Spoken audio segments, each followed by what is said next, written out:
Don't panic, it's not actually flooding in Kaunas now, but it has in the past.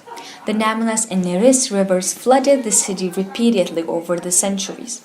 According to a 2006 European Union-funded report on flood prevention, historical sources bear evidence that great floods occurred in the Lithuanian rivers in 1128, 1198, 1205, 1206, 1217, 1221, 1358, 1363, 1377, 1420, 1427, 1440, 1468, 1481, 1562, 1578, 1583, 1589, 1590, 1612, 1615, 1618, 1621, 1625, 1647, 1649, 1666, 1688, 1700s, 1709, 1715, 1727, 1738, 1744, 1795.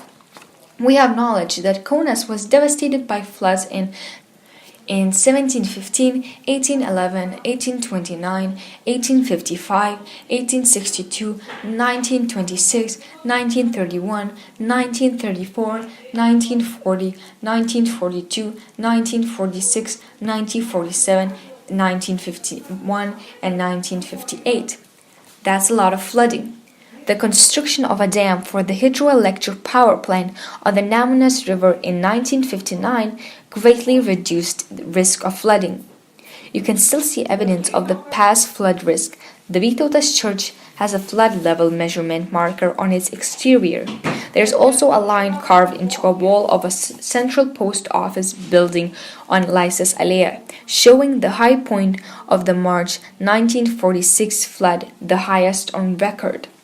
It's pretty amazing to stand at that point in the city center and to realize how far away you are from the river, yet the water was so deep there during the flood.